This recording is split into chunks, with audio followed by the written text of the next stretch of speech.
right, welcome to the segment. We're here with the mighty Sammy Perry, who is the general manager of a great business here in the Northern Territory called Fusion. So welcome, Sammy. How are you, mate? Hi. Well, thank you. How are you?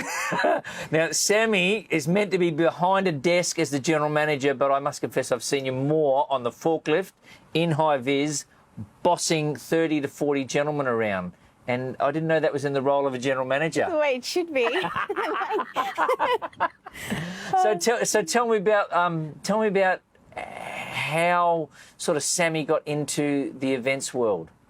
Well, originally I come from Sydney, and I started being a florist at 18 and moved to New York and worked for a gentleman called David Beam, who did Michael Douglas and Catherine Zeta-Jones's wedding. So he's very high profile. Were you name dropping? Yeah, a little bit. Oh, it was good. It was good. I liked it. Subtle. Well, I can name more people, but I won't. It's all confidential. So I started there, and then after September 11 happened, moved back to Sydney and started my own business. Had a flower shop in Sydney for about 9 years. Then moved to Melbourne and worked at Flowers Vazette, and then created the floral department for the Style Co, which is a stylist in Melbourne that does high-end events and weddings. So obviously sold up and moved to Darwin, and the opportunity for this role came up. Was that a natural progression into the events? I mean, had you done anything like, because I think Fusion, their main body of work is exhibitions, correct? Yeah. I had done exhibitions in Sydney by being an exhibitor through the floristry, the flower shop. So my husband was doing Sailor's Brew at the time, and I was coming off maternity leave, and it just popped up, and I seemed to fit all of the category, even though I hadn't had any experience building exhibitions. I knew how to handle exhibitors and signage and managing huge teams and that sort of thing. So it was perfect timing, really. Perfect fit and timing. So we're going to get down and talk a bit business. What do you think the owners of Fusion saw in your leadership that they wanted to engage? What is it about you that they were attracted to you as the candidate?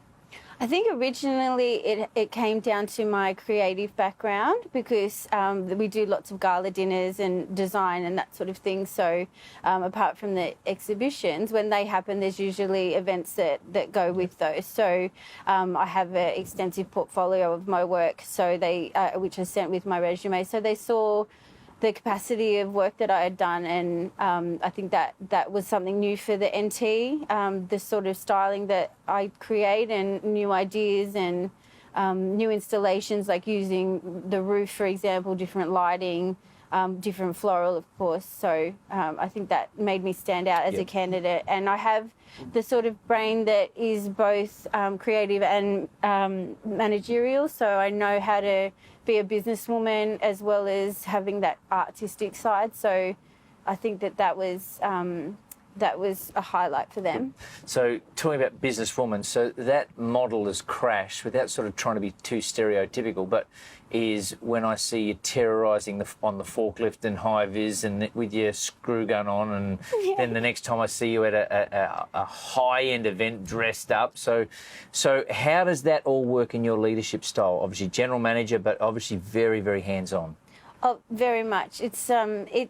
It's very important to me that my team know that I have their back and that I'm qualified, or know their role as well, so I can always back them up. If the ops manager needs to leave for an emergency, I can then take over the exhibition for them. So we're a small team, there's 6 of us, then it grows to like 30 in the dry, but we all needed to know each other's roles, so we had that sort of family unit, knowing how to drive trucks and forklifts, and it's not a gender specific business whatsoever. So just because you're a girl doesn't mean that you can't get your MR license or whatever, or be a forklift driver. They're actually a bit better, so I shouldn't say that, but girls on forklifts are a bit...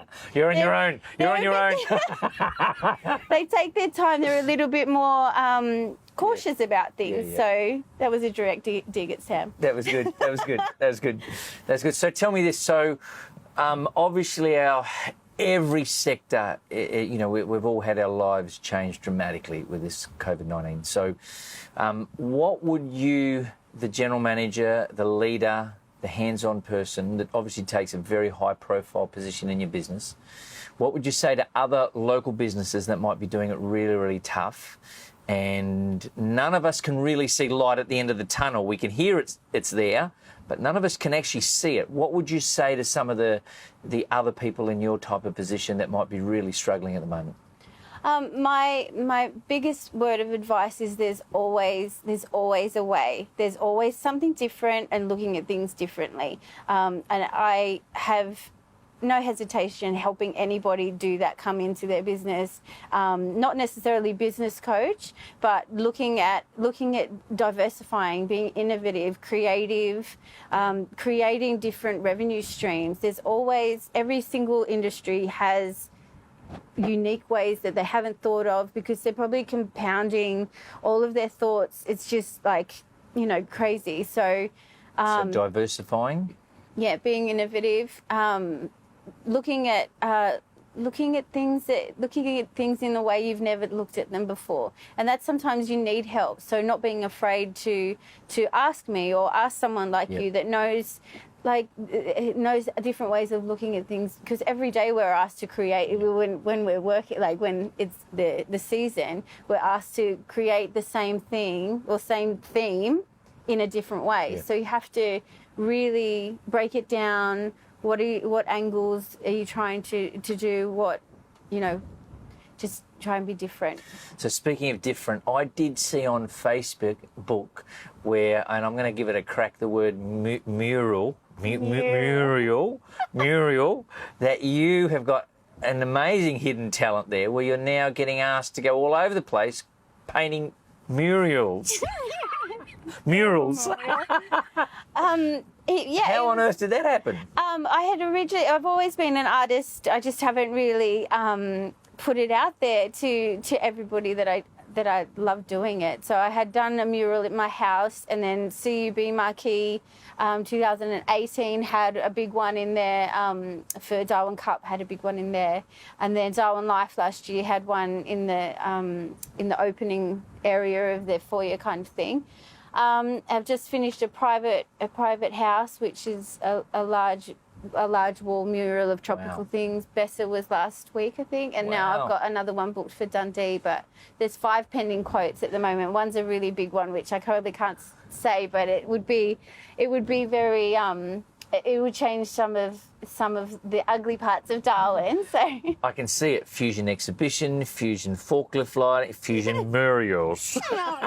Murals. Hey, listen, something that's really close to your heart is mental health. All right, yeah, definitely. As long as I've known you, it's been pretty important to you.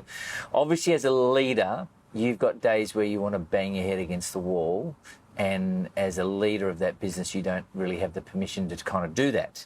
How do you get through those really, really tough moments where, and particularly being in the events sector, they must happen all day long at times? Where do you go and how do you find to get through those moments? I'm surrounded by really amazing people. My team is so supportive, and we know each other. We've worked with each other so long. We know when each other's having a bad day, and I have the ability to ring my boss. He's a very calm, open, approachable man. That apart from the bottom line, that I can talk to him about anything, which is huge for me. So he's very much a father figure in the last 4 years for me, and has helped me through some very hard situations personally. So I know that I've got that support. Ultimately, it comes down to the triggers. I know when I'm getting sad or when things become overwhelming. I have now, I've got a sequence of things that I put in place so that I can remain positive. And so if I become sad and I need to get out of the house, or that's my trigger. So I will put running shoes on. I've started boxing full time as well. So that just makes me sound like an angry person. But I'll deal with you. Yeah, I think it's having that outlet, definitely, and having open dialogue and communication, not making things up in your mind, having hard conversations with people, not being necessarily scared of conflict, because majority of the time what you've made up in your head is a lot worse than what the real situation is. Yeah, good advice. And it's all manageable. I think. Yeah. And you talk about your team a lot. Obviously, you're pretty close with the guys. Yeah. And not that there's any magic formula, or if there is, maybe you need to write a book. But for you here in a remote location, how do you keep your staff? What keeps them motivated? What keeps them coming to work and necessarily work for you?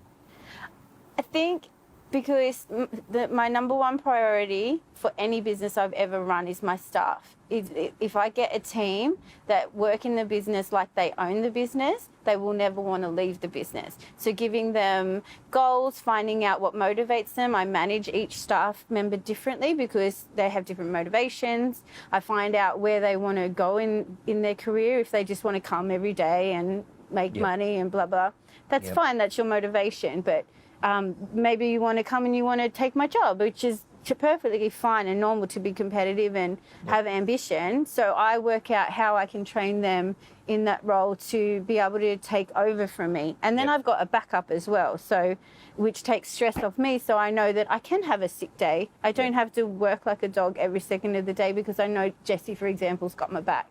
So I think empowering people, training people. I even train the boys how to do floristry. Roberto is an amazing florist. Who would have ever thought that? But you heard that on camera. He's an amazing florist. He's going to kill you. He's really, no, he'll probably think it's how to get ladies. Okay, didn't think of that. I'll tell our boys. Yeah, it works. No girl will ever say no to a flower. Trust me. 20 years. So it's just backing each other up and having open dialogue with people, having that communication. My door in my office is never closed. It's and if you bring personal stuff to work, there's a line. I obviously set a boundary of when you're at work, but my door is open. If something's happening at home, then I'll find out what's going on and I will counsel as best I can and try and sort that out, because humans are human. They're going to bring, and we work crazy hours. You get tired. You work so closely with each other. There's going to be that crossover of personal life and business life. It's events. So it's not like a 9-to-5 job where you're in your cubicle. No, cuticle. So Muriel. So it's I think, and that's what's happened with the company, is that we have a lot of team building things, team meetings. We make sure, like, if I invite everybody to my house for a pizza and barbecue or whatever. So it has to be like that. We're so close knit and we work such crazy hours that we need to have that sort of bond together.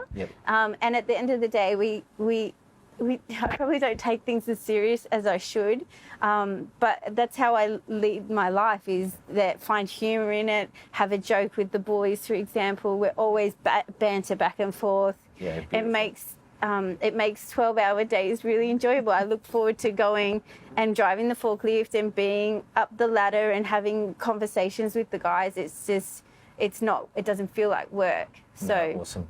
Well, you're I mean, from an outsider, you're a great leader in our community. You're running a very, very good business, great reputation, and we just see you going crazy in the dry season. So let's hope that our dry season does pick up, and it's been awesome to hang with you, Miss Sammy, with your Muriels. Can I kick you? Can I give you a feet 5? My daughter keeps kicking me.